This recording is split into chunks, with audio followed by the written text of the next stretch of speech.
Sir আমি তো খুব অসহায়। আমার তো স্বামী ফালায় দিয়া গেছে গা ৪০ বছর ধরে। আমি খুব কষ্টে চলতাছি। আমি কাম-কাজ করা হারি না। আমার চোখের সমস্যা, হাঁটবার পারি না। এই যে হেরা যে আমার টাকা পয়সা দিছে আমি বুইঝা পাইছি।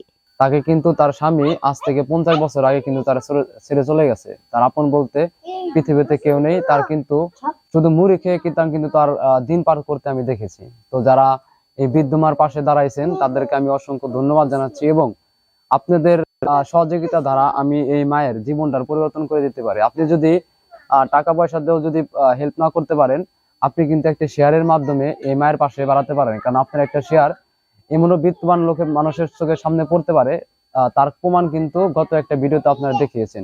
অতএব আপনি একটি ভিডিও শেয়ার মাধ্যমে একটা বিত্তবান লোকের সামনে যদি এই বৃদ্ধ মায়ের জীবন কাহিনী পরে হয়তোবা তার পাশে দাঁড়ানোর মাধ্যমে এই বৃদ্ধ মার জীবন কিন্তু পরিবর্তন হতে পারে। দেখতে পাচ্ছেন এই প্রায় 60 থেকে 65 বছর বয়সে এসেও কিন্তু তার বিভিন্ন বিয়ের অনুষ্ঠান এবং বিভিন্ন ইফতার মাহফিলে কিন্তু সে বিভিন্ন কোটা বাছা করে কিন্তু তার জীবন চলছে। তার মানে হচ্ছে যদি একদিন কাজ না করতে পারে তাহলে কিন্তু তার ঘরে চাউল থাকে না। আমি একদিন এসে আমি এরকমও দেখছি যে এই বৃদ্ধ মাটা মুড়ি খেয়ে দিন পার করছে, এখন ঘরে একদিনকার চাউল আছে। যদি আপনারা তাই মাটির পাশে দাঁড়াতে চান অবশ্যই লাইক শেয়ার কমেন্ট করবেন। আপনারা আমার পাশে একটু দাঁড়াইয়েন। আমি সহযোগিতা কইরেন। কেন লিগা যে আমিও অসহায়। আমার কেউ নাই পৃথিবীতে। আমার স্বামীরে ফালায় থুইয়া গেছে গা। আমি খুব কষ্টে আছি। আপনারা যদি আমার সহযোগিতা করেন তাহলে আমি একটুকা বাঁচবো। নাহলে তো আমি বাঁচি না। আমি চলবার পারি না, কিছু না। কাম-কাজ কইরাও খাওয়া হারি না। কি করবো? আমি আপনাকে 10 জনের সহযোগিতা চাই।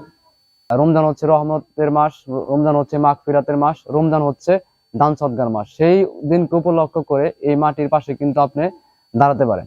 স্যার আমি তো খুব অসহায়। আমার তো স্বামী ফালায় দিয়া গেছে গা ৪০ বছর ধরে।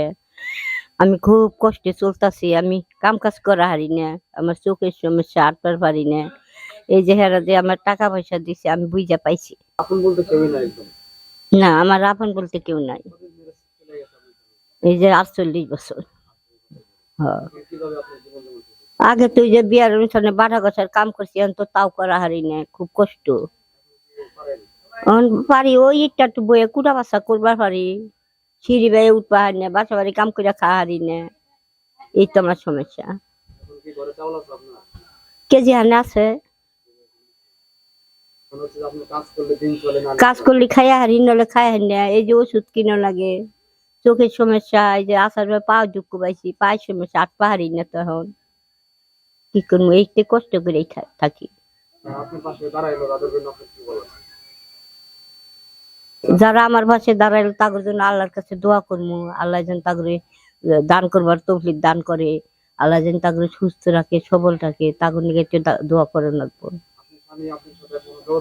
জানি না হে মরছে নাহি তাও কম না, আছে নাহি তাও কম না। কোনো খোঁজ খবর নেই। যে ৪৮ বছর।